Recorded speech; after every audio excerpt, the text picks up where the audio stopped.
It's my pleasure to introduce Nir Tzuk. Nir Tzuk is a serial entrepreneur and a network security expert, very known long before every 20-year-old from Israel came and opened a cyber company. So this is Nir. Nir is the co-founder and CTO at Palo Alto Networks. Prior to that, Nir was the CTO of NetScreen Technologies, which was acquired by Juniper in 2004. Nir was also a co-founder and CTO at OneSecure and one of the developers of stateful inspection technology at Checkpoint. And one thing you can't read on his LinkedIn is that he's a watch collector, especially those mechanic watches. Indu, CISO of Intuit. So Indu is responsible for ensuring that all Intuit products and services, whether hosted internally or from the cloud, are designed with the security as a fundamental consideration. In addition, Indu is the key leader and responsible for driving the adoption of public cloud as a hosting platform for services and products from Intuit. Prior to Intuit, Indu was the COO of Limelight Networks and the EVP products and CTO of SunGuard. And something you didn't know about him is that he has a gorgeous son, 4-year-old son named Evan, who likes to dance to Hotel California. I love that clip. So I'm sure it's going to be a fascinating discussion. Thank you for joining us, and thank you all. Thank you. We have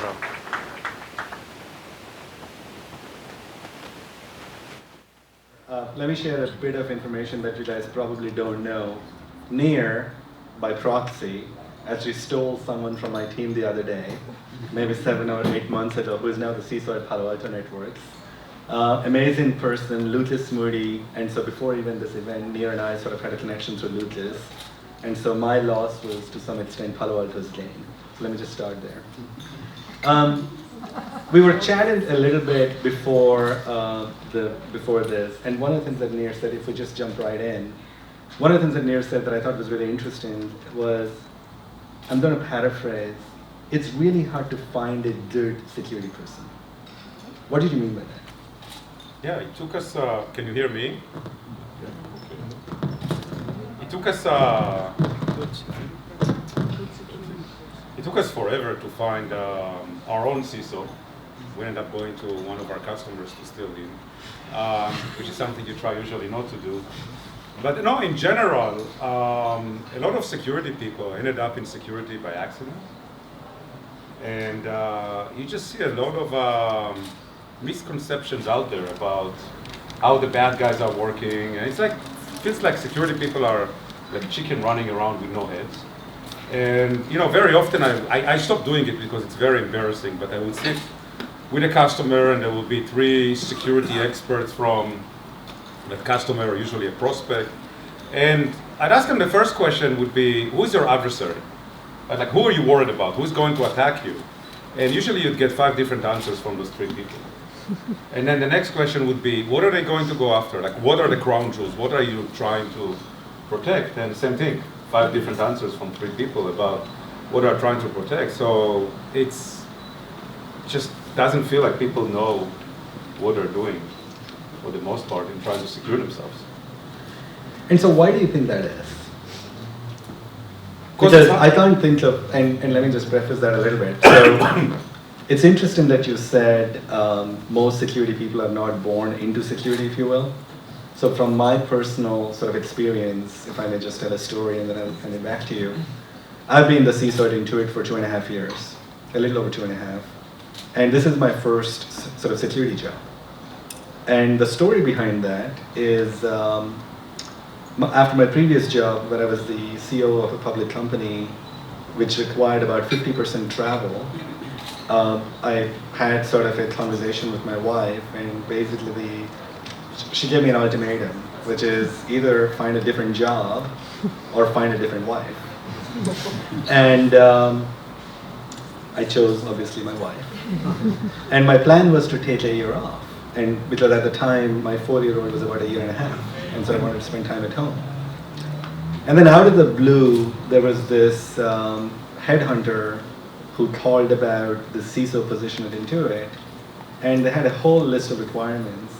And one of them, and there were a few that stood out. One was they were looking for a technology person, which made sense. And they also were looking for a bunch of security certifications, like CISSP, CISSM, et cetera, et cetera, et cetera. And he happened to be a friend of mine. And so I wrote back to him very nicely. And I said, you know, you're looking at the wrong person. I don't have a single sort of security certification.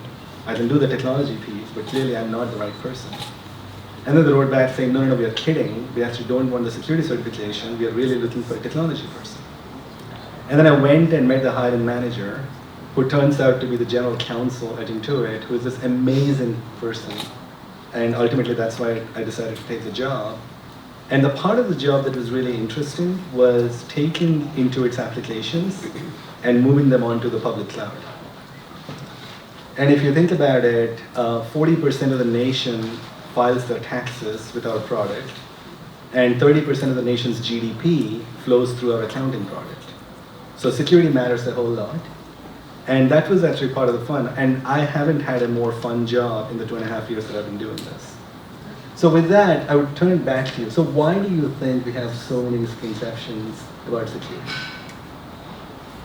You know, I really don't know. I mean, I think it's really good that you didn't have any security background, because I'm sure you were open-minded. And you wanted to learn a lot about how the bad guys work and what is it that you're facing, and then think about how to protect against it. But most security people that I interact with, they don't think. You know, they read somewhere something about how you should protect yourself, or they're stuck about 20 years ago in the way you would, in the way you do things, and they're still doing the same thing. I think it's very hard to get educated in this space. Meaning, there's no place you can go and actually study how the bad guys work.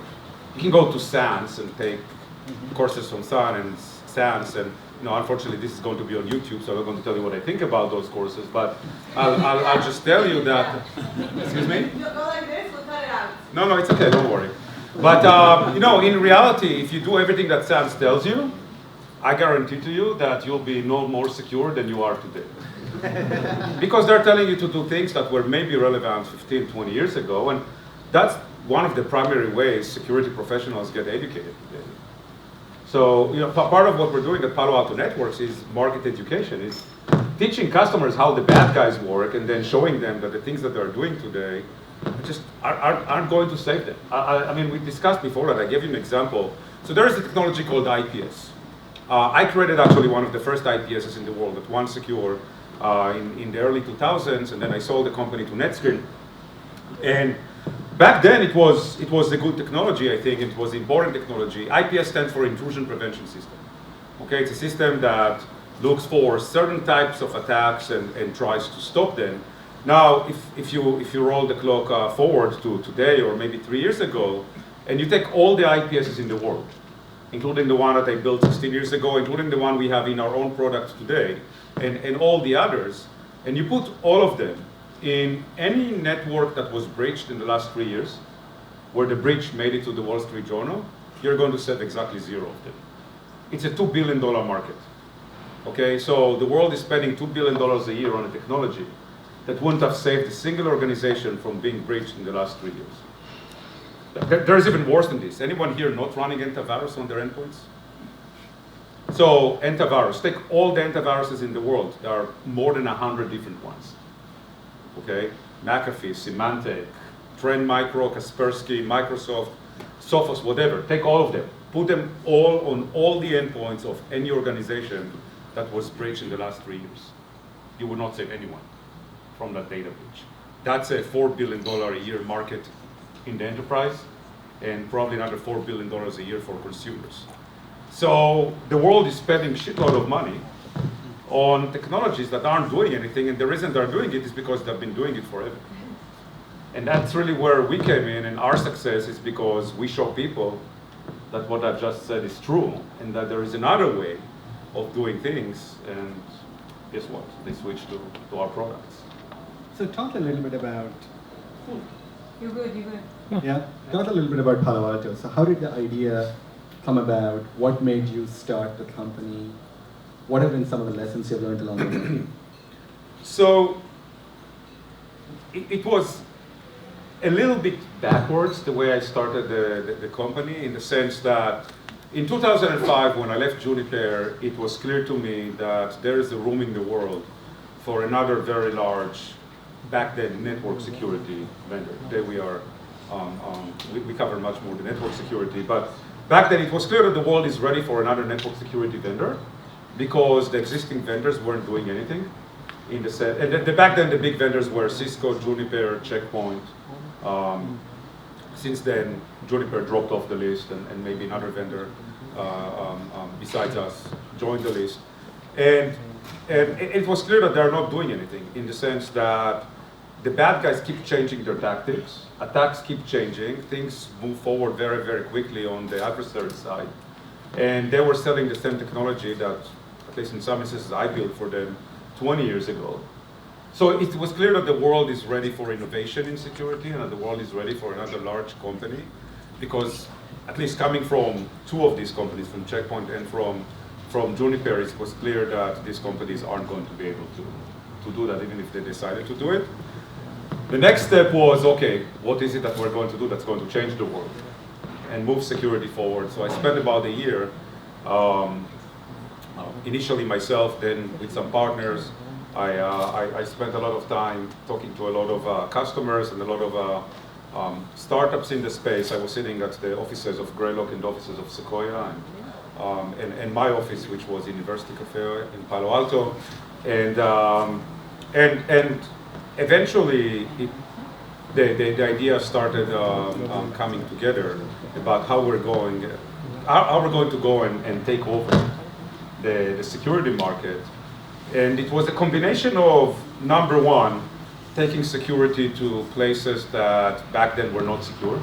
And even today, if you look at our competitors, and even a lot of new companies in this space, they're okay at protecting against attacks that come in via email and come in via web browsing. And that's it.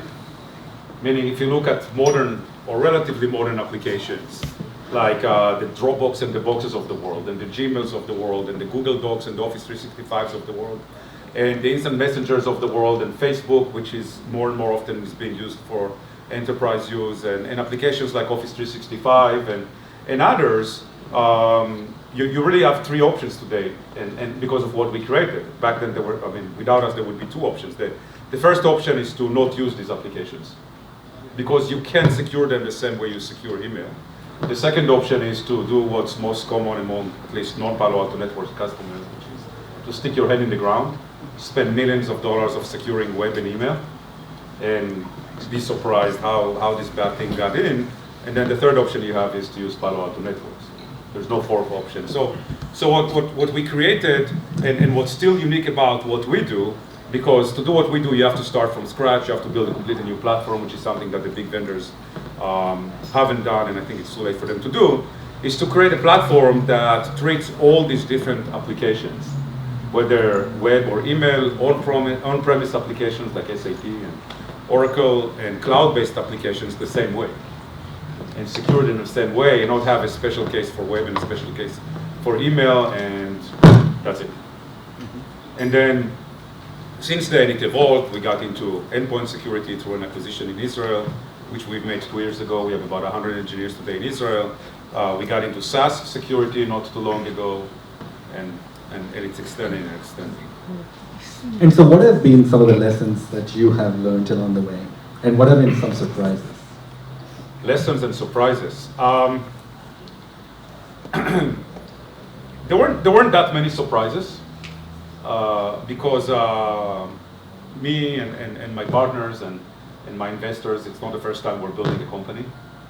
So we knew what's waiting for us. There were some surprises, good surprises, especially on the reaction from the competition, and we can talk about that. But I think that the most important lesson learned that at least we have is that you should go after really, really big markets, and not worry about taking on very large incumbents like Cisco and Juniper and Check Point.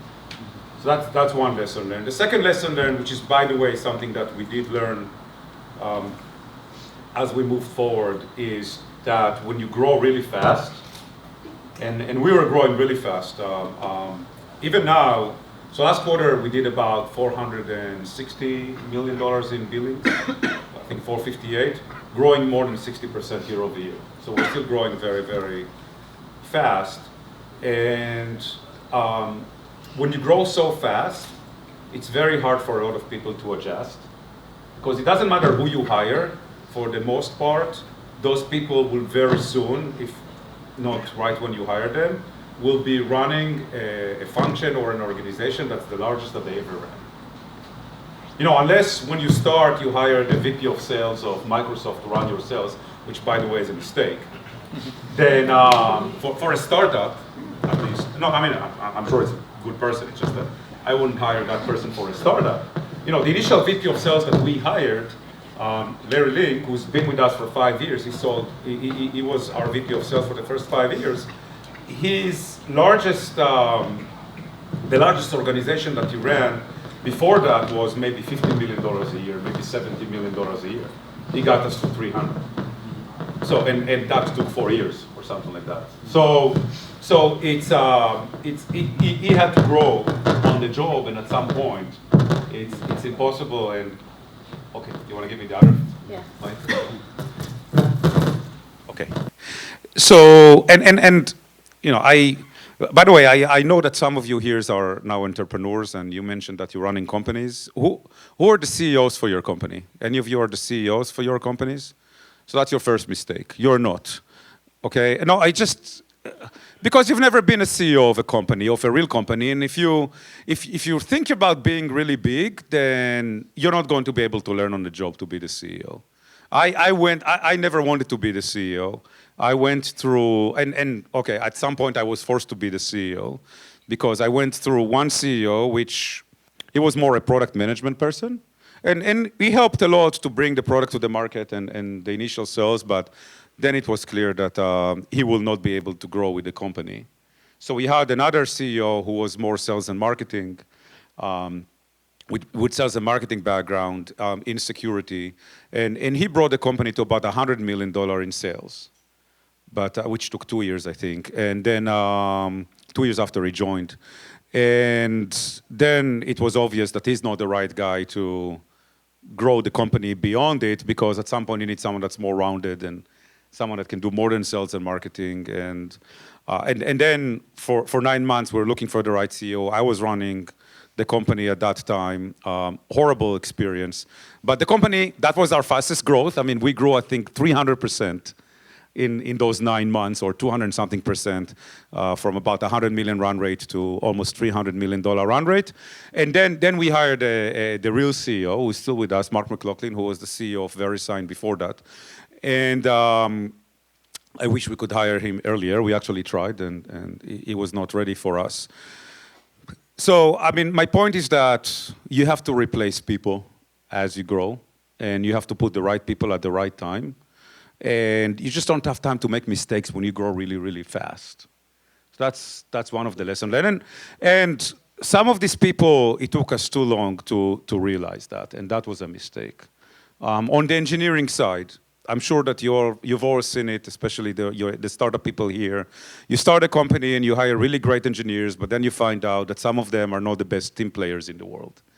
And then you have this dilemma of, I have a great engineer, he knows everything about the product, but he just pisses off everyone around him or her. And from experience, don't wait. They need to go.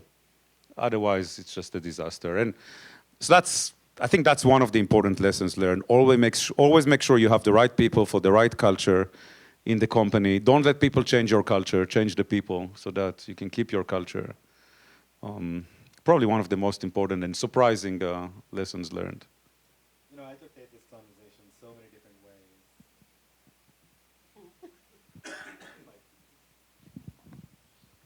So, yeah, maybe we should just share the microphone. Yeah. Is this better? Awesome. I was saying I could take this conversation so many different ways. I want to go back to security for a second. So I have a theory. Yes. You know, part of the point about being new to security is I read many, many books, right? And I came across this book, which was about the neurology, so sort of how the brain works, right? And so I'll try to condense 50 years of brain research into two simple ideas. So the way we make decisions, right? And in fact, I think one of the premier authors in this is Israeli, Daniel Kahneman, right? So thinking fast and thinking slow. And so the whole notion is, when you're emotional, your amygdala sort of makes all your decisions, right? It's sort of the brain that we inherit. It's called the reptile part of the brain that we all have from 10 million years ago. And then there is sort of the prefrontal cortex, which is the thing at the front of the brain, which is where we make sort of rational decisions, right? And the thing about security that's really interesting is when you're in the heat of the battle, and when the shit is hitting the fan, if you will, we should probably take that out of the YouTube video. You need your prefrontal cortex to be working because you need to make rational, logical decisions. And yet, 99 times out of 100 times when I listen to a security pitch, it's always appealing to the emotion and sort of the fear factor, right? Which really goes back to how you have, I don't know, if you add up the numbers, 2 billion on IPS, 4 billion on antivirus. That's how you end up having 6 billion or more being spent, where everybody, the logical part of the brain tells them that it's not useful. But there is the emotional part of the brain, which is sort of the risk-averse part of the brain, where you feel like you have to go spend the money so that otherwise, your job is on the line. Does that, it's a theory. Does that make sense? Oh, yeah, it certainly makes sense. I think it makes sense in other areas of security as well. But yeah, I think that we win a lot of deals we go after. We officially, the official numbers, I think 85 or 90% of the deals where customers actually test product, we end up winning, and we end up replacing the entire infrastructure with our products. This is how you grow 60% at almost $2 billion sales level. But when we do lose, we lose to emotions. We lose to, I've been using the same product for the last 20 years, and there's just no way you're better than that.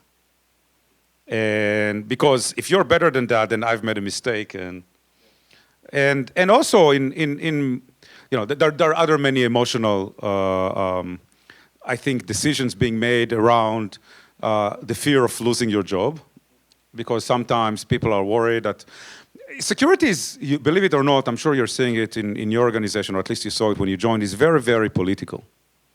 Especially in companies that were created by acquiring many different companies. You see different silos of different pieces of the organization being responsible for different parts of security. For example, antivirus is a decision that's being made by the desktop team. They have nothing to do with security. And firewalls are being acquired by the networking team, which in general have nothing to do with security. And then you have the security team, which will buy some of the products, and the risk team that will buy other products. And if you're a really big bank, then even that is broken down into many different pieces. And they're all afraid that if someone else is going to buy a product that tries to unify security, because that's the only way security is going to work, then they're going to lose the job. So they're doing everything they can to find excuses not to do it. And you're right, it's very, very emotional. But I'll tell you, one of the reasons to our success and the reasons customers switch to not just individual products, but their infrastructure with what we do, is because we try to take people out of the equation, out of the security equations. We believe that people, security experts, should not be part of the process of responding to security incidents. We think that the detection of security incidents and then the response to these security incidents should be done almost exclusively by software. Because number one, those security experts aren't that easy to find, the real ones. But more importantly, even if you can find them, turns out that for the bad guys, the difference between you dealing with one security incident and you dealing with 10,000 security incidents is very, very minimal. They use Amazon Web Services and Azure and other platforms to launch attacks, and they're very good at creating what's called a polymorphic attack, an attack that changes itself. And if you respond to each one of these, each of these report about this security incident manually, then they'll outrun you. You'll never hire enough security experts to deal with it. So we're trying to take security experts completely out of the picture and automate the entire process, which appeals to a lot of organization except to the security experts. which, by the way, we do have a job for them, which is to go and hunt for attacks that software can't even find.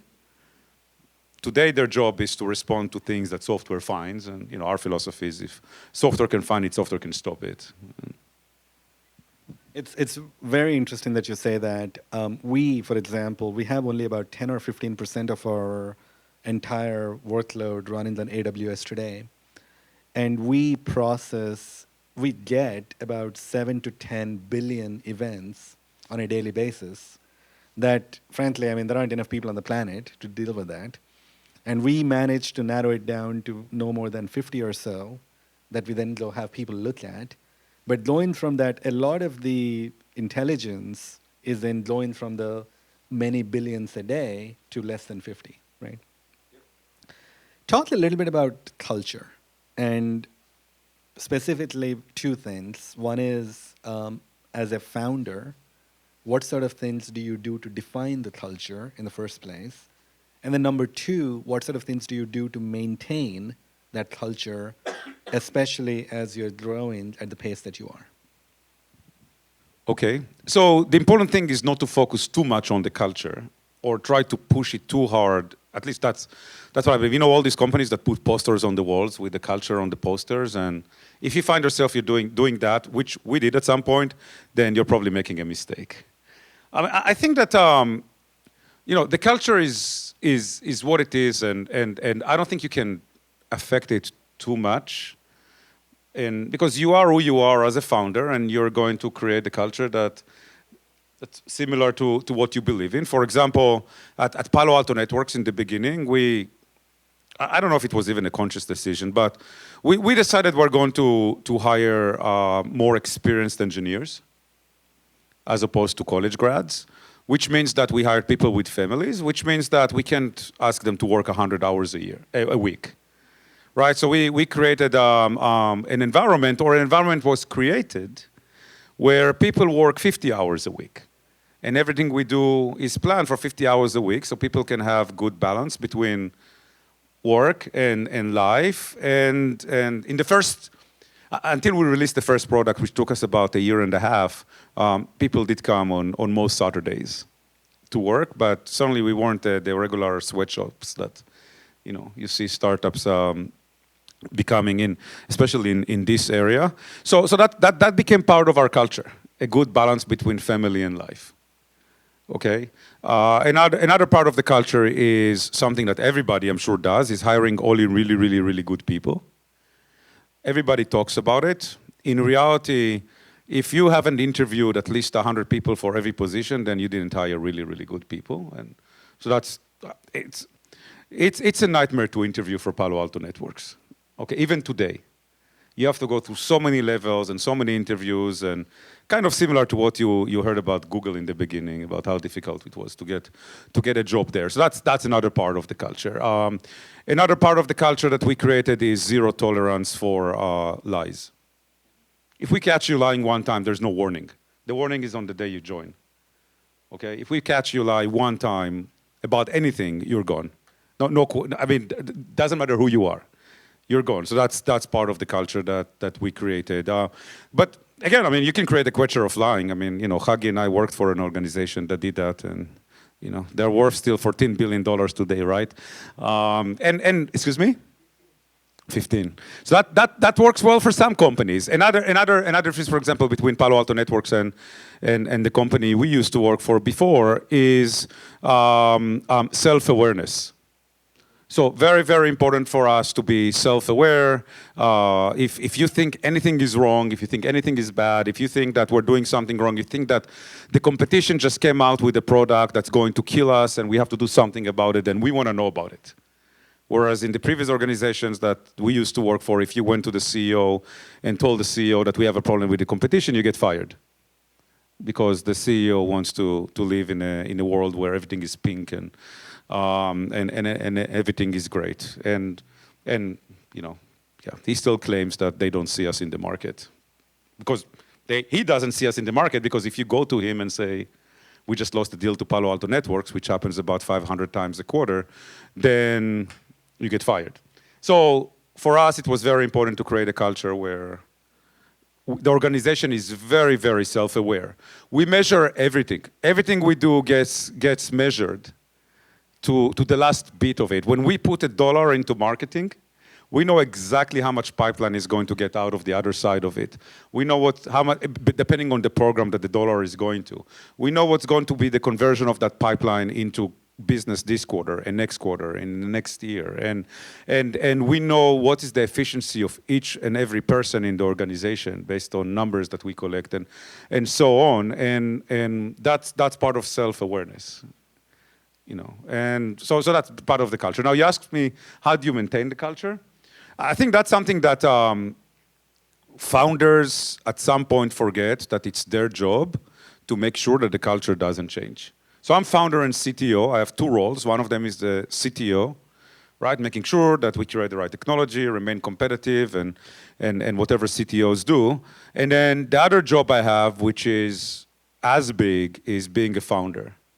And as a founder, I view my role as someone who is supposed to make sure that the culture doesn't change, or at least doesn't change. The culture needs to adapt, but doesn't change fundamentally. Because if the culture works for us, getting us from 0 to almost 2 billion, then it's going to work for us to get us from 2 billion to 10 billion with the right tweaks. But, and again, that's my job. So I hunt inside the organization for people that don't fit the culture and things that don't fit the culture and people trying to change the culture. And, you know, for example, another important point, you know how at some point in large organizations, and if there are any Cisco employees here, they probably know what I'm talking about, you get into a point where you go to meetings and the focus of the meetings is why not to do things. Right? Everybody in the room is trying to find excuses, right? Am I right? You know, why not to do things? Not why to do things, but why not to do things. Doing this gets you a warning at Palo Alto Networks. You get one warning. And then if you continue doing that, then you find yourself working for the competition. No, because it's just, you can move forward with having people who think that their role is to find reasons why not to do things. Your job is to find how to do things, not why not to do them. So I go into meetings randomly, into engineering meetings mostly, and if I hear what I'm not supposed to hear, then the person gets a warning, and the next time they won't do it. So things like that. So of all the things that you said, the thing that I want to follow up on just a little bit is the thing that you said about lines. So that seems to be a very, I mean, I'm actually, first of all, surprised to hear you say that, in the sense that I think I've been fortunate enough to work generally for companies where that was not tolerated. So say more. I want to leave it open-ended. So say more about why that's so high up on your list of things. I'm talking about little lies. You know, like people saying that they did something when they didn't. You know, you ask them to go and do something and they say, I'll do it. You need to know that they're going to do it. You know, either tell me I can't do it, or I'm not going to do it, or it's going to take me more time than you think, or do it. But not doing it and then trying to cover it up, it starts getting into the culture. So these are the little lies that, I'm not talking about stealing money from the company, or, you know, these are the big lies, right? Or, you know, pushing products to, stuffing the channel, right? Pushing product to a distributor without a PO, which at Palo Alto Networks gets you fired because we don't do those things. I'm not talking about big lies like this. I'm talking about the little things, because it starts with the little things and then it grows. Yeah, so that to me almost is an integrity issue, right? I mean, fundamentally, I mean, if your word is not trustworthy, then what else do we have, right? Yeah, I want 100%. I want 100% of the people to be trustworthy, not just 99% of them. Totally makes sense. Switching topics, would you say that, let's talk about investment in the security space for a minute. Do you think today that we have overinvestment in security? Overinvestment? No. Yes. Yeah. I don't know if anyone here been at RSA, the RSA show a few weeks ago. There are 500 companies, I mean, I'm exaggerating, but there are at least 20 companies doing each and every little new niche in security. So certainly there's overinvestment. I think that valuations were running crazy for a while. And if you're in a startup, then either you already realized that you were overvalued or you're in the process of realizing that. The valuation you raised money at doesn't justify it. My recommendation to entrepreneurs is always to assume that whatever valuation you raise at right now, post money, should drive 3 times that in revenues or in sales, right? So if you're raising at 30 post, that should bring you to $90 million in sales. I think now the number is bigger because multiples have compressed. But you raise money at $30 million post, your investors are expecting, a third of that. So if you raise at 30, you should get to 9 million or 10 million in sales. Because if you raise at 30, the assumption should be that you should return 3x to your investors, which means that you want to get to 90 million in value if you exit. 10x sales, that's 9. I think now it's a little bit less than 10x. But if you're raising money at, there is this security company, I don't think they're here, their CEO is Jewish. They raised money at $800 or $900 million post, close to $1 billion post with less than $5 million in sales. In a market where I don't know what they're thinking, them and their investors. So if you're them, you're in a position right now where if you don't get to at least $300, $400 million in sales, you're going to have a down round or a down exit. The name? Illumio. I just think that, yes, there's too much money that went into security over the last few years. I think valuations were too high and way too high. And we're going to see a lot of consolidation in the next few quarters of a lot of companies exiting the market without an exit and some companies exiting the market with an exit. Would it make sense to open up to the audience at this point? Does someone want a mic? There's only one, so we'll have to share. That should work. No? We can shout in here. I'll repeat the question. Yeah, we can try. I have a few more, so if there are no questions from the audience, I'm happy to continue. You just have to listen to me and Nir talk. Come on, that's a challenge.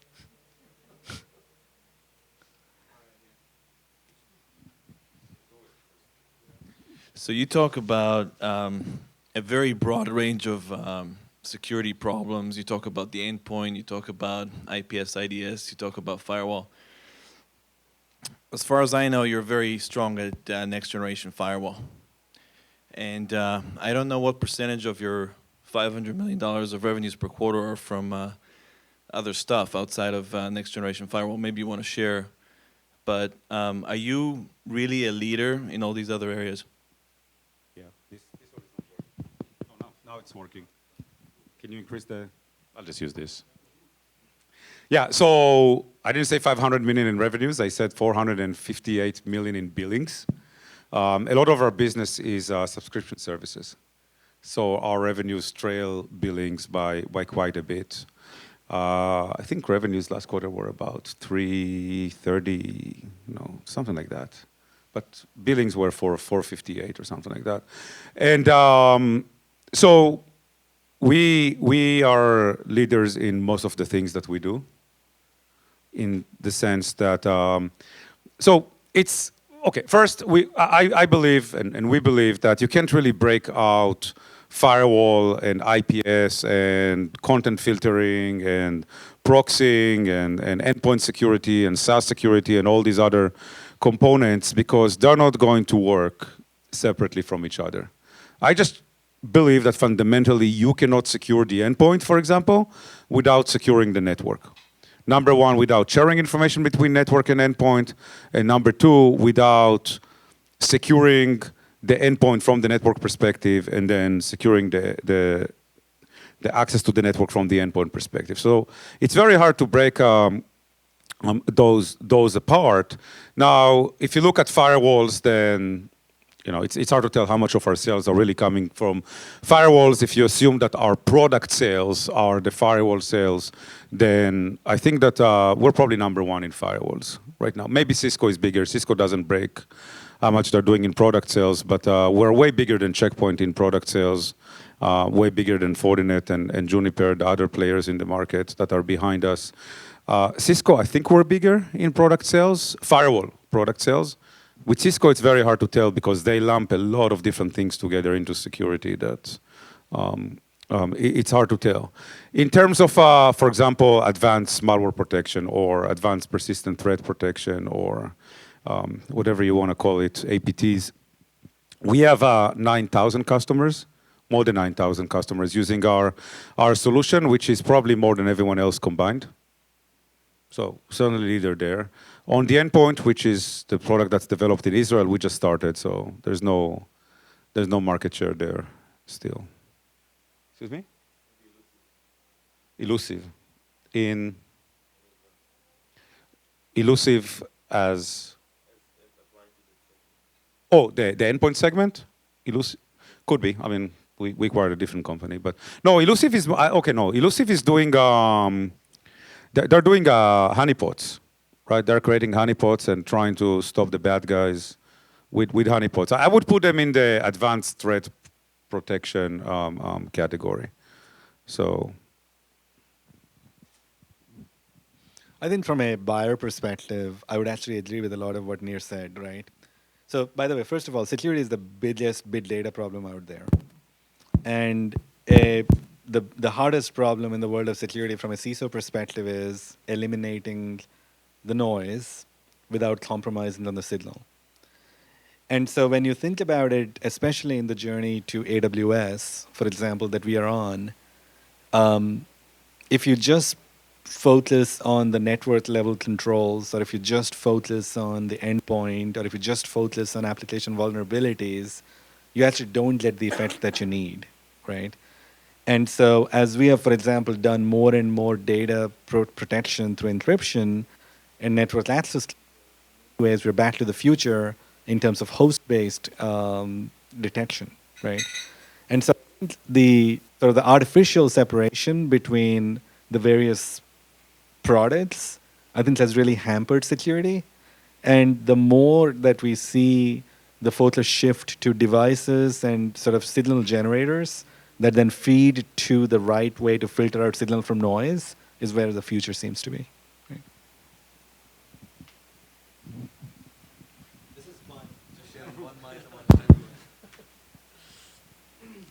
So Nir, you're both. This is about organic versus inorganic growth.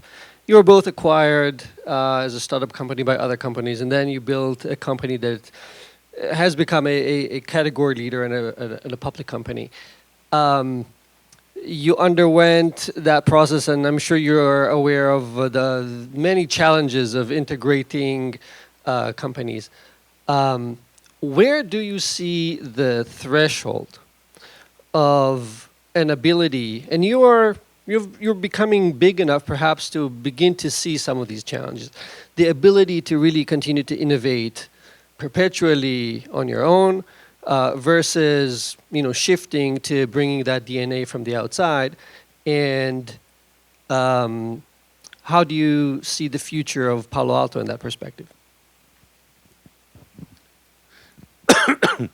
I think that on the innovation side, you're right. There is a limit to how much you can innovate. And it's more about the execution of the innovation, meaning we have all the great ideas and the things that we want to work on, but we just don't have the people to work on them. That's one thing. The second thing is that I think that, especially in our market, in cybersecurity, there is a lot of work that needs to be done that might not lead anywhere.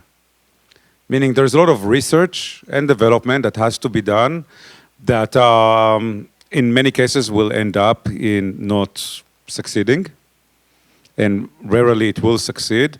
And it's very hard for a public company to go through that process of we're going to invest all this money in 50 different projects knowing that one of them will succeed and the 49 will fail. So we prefer that the VC community does that.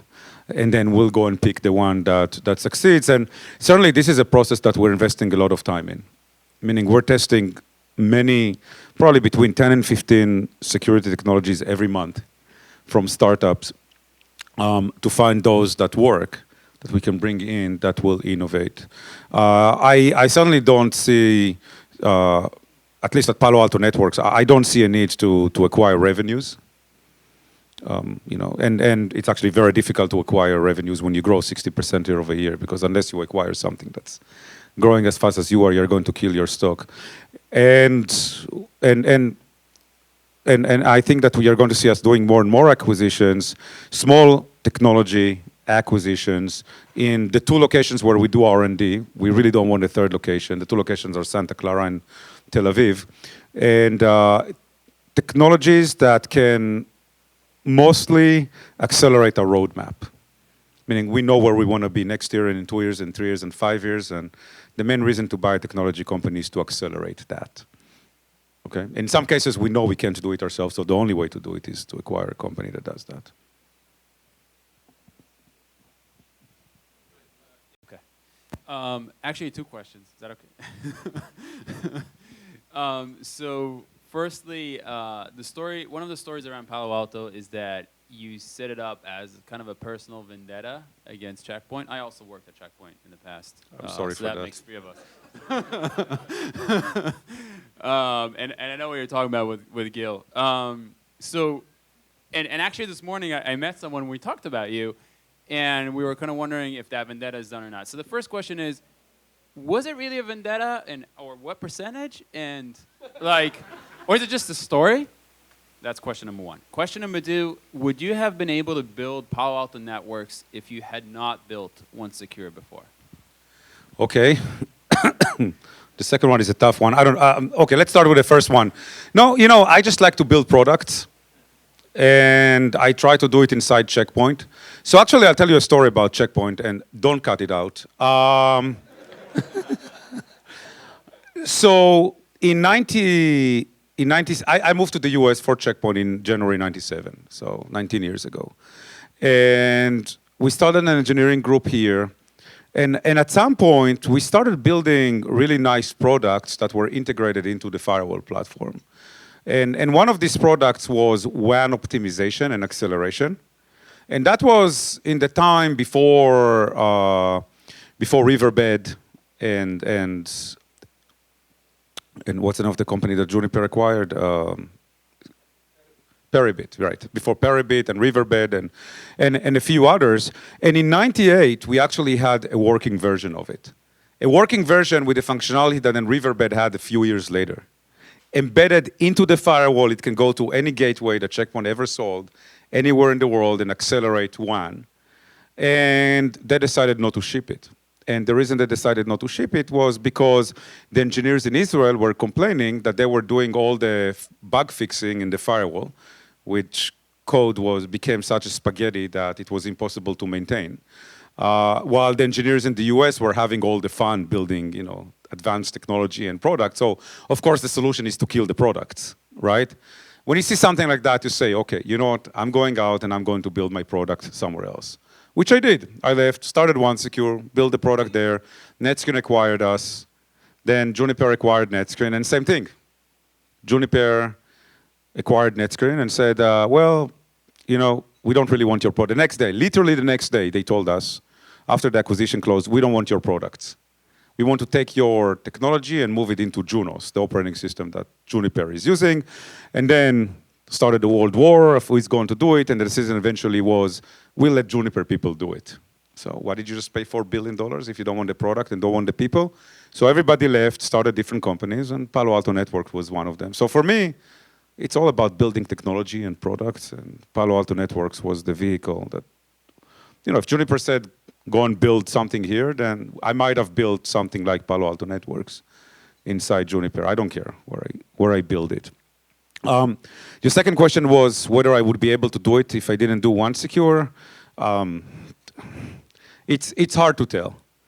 Meaning, raising money would not have been as easy as it were because I had already built and sold the company before that. And also, the initial group of people that joined me and helped me build Palo Alto Networks came from that path, right? One Secure, NetScreen, and Juniper. Finding people is hard. These are good people. We worked together as a team for 10 years, so that was important. So this is a question for, what is, so many applications now, the workloads moving to the cloud. What does the new perimeter look like for the customer and as a vendor? So I think there are sort of two different instantiations of that, right? First of all, I don't think there is a perimeter. And so whoever thinks that there is, at least as a guy who has been dealing with this problem for the last 2.5 years, right? There is no perimeter. And in many ways, I would say we consider our data center much more exposed than what we see in the cloud. And you might disagree with that, Nir, but I mean, that's certainly a conversation worth having. Here is ultimately the problem with the perimeter in the traditional data center, right? When you had a lot of your, and it really goes back both to all the holes that you have to punch in the perimeter for delivering services, but also for consuming services, right? And so a lot of what you're talking about in terms of the integration with bots and drop bots and the stuff that you're doing helps you with the consumption of services. But on the delivery of services, when, especially in the business that we are in, where we serve, I don't know, 45 or 50 million consumers, some of them, using, literally running browsers on Windows 95 machines, because you have somebody who's 85 years old who's been doing their taxes that way for the last 25 years, you have to think about the perimeter in a fundamentally different way, right? Now, the cloud is actually much more interesting for us because, especially with Amazon Web Services, and this is true for the other cloud providers as well, we are able to impose a lot of access control through automation, and we're able to do that by essentially locking down access to systems through software-defined policies, right? Well, it depends on the cloud providers. So in AWS, your account is your perimeter because your account is sort of the unit of control. And that's where the trust boundary is, right? So for example, you have to be really thoughtful about where you put, if you're running a 3-tier application on AWS, you have to be really thoughtful about where does your application tier live, where does your middle tier live, and where does the database tier live. Because you want to be careful that if somebody is able to breach your application tier, they're not able to go all the way back to the database tier. So I think I don't agree with the statement that identity is the new perimeter. I think cloud providers have different constructs, but you get much more fine-grained control in the cloud that ultimately I think allows us to be much more effective at security. Now here is the downside though. Data exfiltration in a traditional data center is still painful because even the best companies out there, don't have more than a 50 gigabit pipe, right, or a 100 gigabit pipe. On Amazon, I can take an S3 bucket, which is 50 terabytes, and I can share that and have that be duplicated and shared that with another account in about 4 seconds. And that has a profound implication for detection, because if you're going to take 5 hours to detect a security event in Amazon, you're dead. 5 hours is enough to steal the company sort of crown jewels and sell them in 50 different black markets, right? Yeah, I'm not sure the perimeter is dead. I mean, my opinion is that in order to secure data and applications, we need to see the traffic, we need to be on the endpoint, whether it's a server or a user endpoint. And I just think that in different places, you see the traffic in a different way. In your office, you see the traffic by having a physical device in the office. In the data center, If it's your own data center, you can deploy a physical device there, you might do it. It's more efficient than virtual firewall. In Amazon Web Services and Azure and others, you'll be deploying a virtual firewall to see the traffic. And then you'll be deploying potentially virtual or physical devices to see east to west traffic. And then you're going to deploy security on the endpoints themselves, whether it's servers or end user machines. And I think it has to come from the same company for several reasons. The first one is because it has to be cross-platform, meaning I think that it's going to be rare that someone will standardize on just AWS. I think most organizations will run some load in AWS, some loads in Azure, some loads on-premise or in a hosted data center and so on. And you need to secure all of them, not just similarly, but with the same system, such as you can share events from one to another. If you see something bad here, you can deal with it there and so on. So I don't think it's going to come from Amazon. I would maybe say it's an and. So first of all, at least in the world of cloud today, I think sort of Amazon and the rest of the cloud providers are a little bit like Snow White and the Seven Dwarfs, right? So I think there's Amazon and there's the entire rest of the industry. I don't know how much of that is revenue allocation, to be honest. Fine. Google has 2 customers. But I'll tell you a story. So when we started to put our tax application on AWS, I think it was just not something that AWS was built for. And they built a set of services specifically based on enterprise security requirements. So if you guys use CloudTrail today, that was so it provides event detection and monitoring within the AWS platform. That was a service that they built for Intuit. So I think the future is really going to be an and. I think there'll be sort of this horizontal technology providers like Palo Alto that'll be able to assimilate signal from a lot of different sources and do the analytics to find the right set of events. But then the event generation or the signal generation has to come from the cloud providers. So last question. We're in time, Laura. A microphone? So I have a question, but first a request. So I survived Untitled Chapter many years ago. Another few of us. But I was looking on YouTube for the game show video with Palo Alto, Checkpoint, and Juniper as the best example of humor in marketing. I can't find it, so could you please put it back on YouTube? So it was never on YouTube because it was 10 minutes and 30 seconds, and YouTube had a 10-minute limit. It was on Google Video.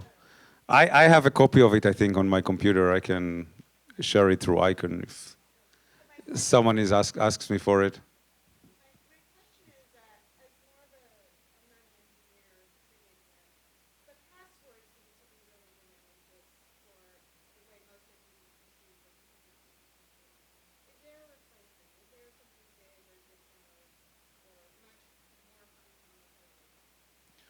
Replacement for passwords.